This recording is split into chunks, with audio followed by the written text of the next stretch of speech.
This is the route a US Army Black Hawk flew on January 29, 2025, moments before it collided with a jet near Reagan National Airport, killing 67 people.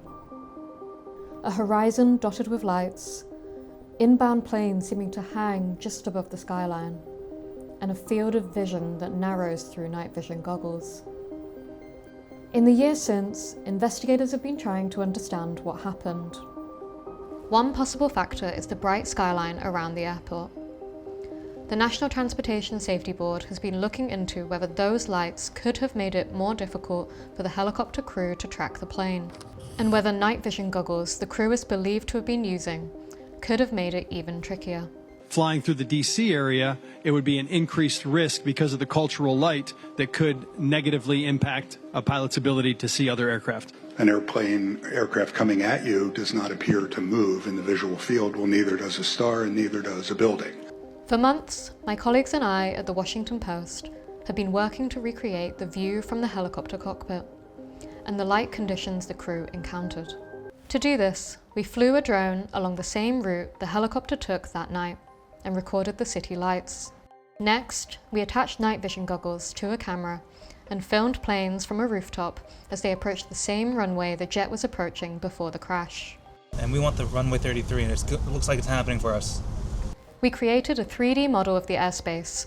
The drone footage allowed us to fill in the skyline and reveal the helicopter's perspective. We used the footage of inbound planes to determine the correct luminosity to represent different planes at different distances and angles. We simulated the effect of night vision goggles on the skyline using the rooftop footage as a reference. We found that at a critical moment, the regional jet would have passed in front of a larger jet, potentially making it more difficult for the crew to distinguish one from the other.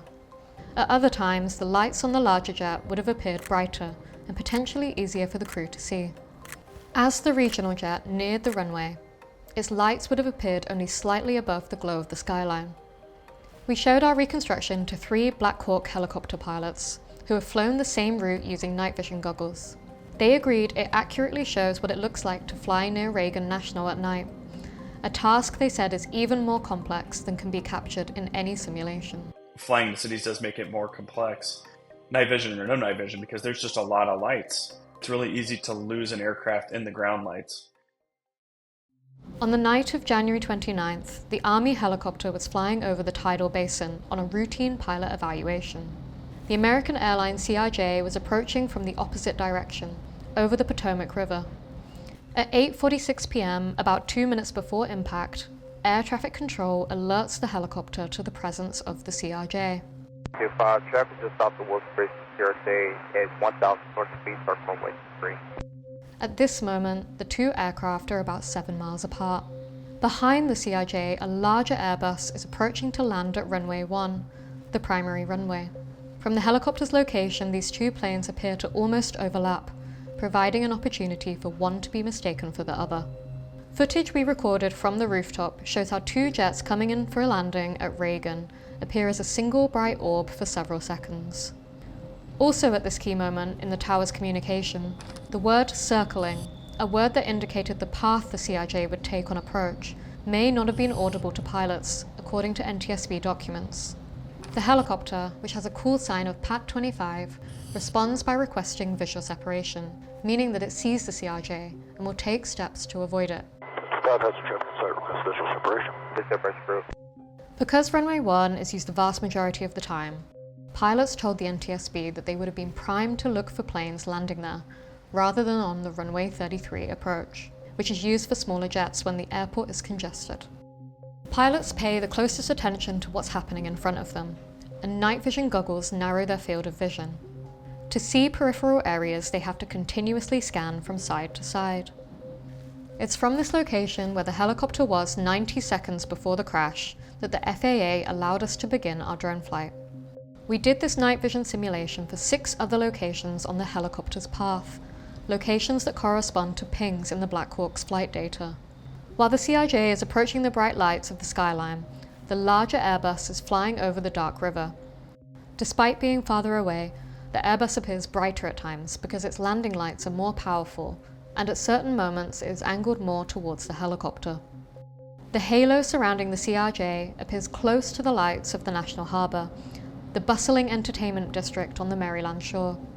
This waterfront area has become 3 times brighter in the past 10 years, as it has been built up with the addition of the MGM casino, according to a light analysis by the Post.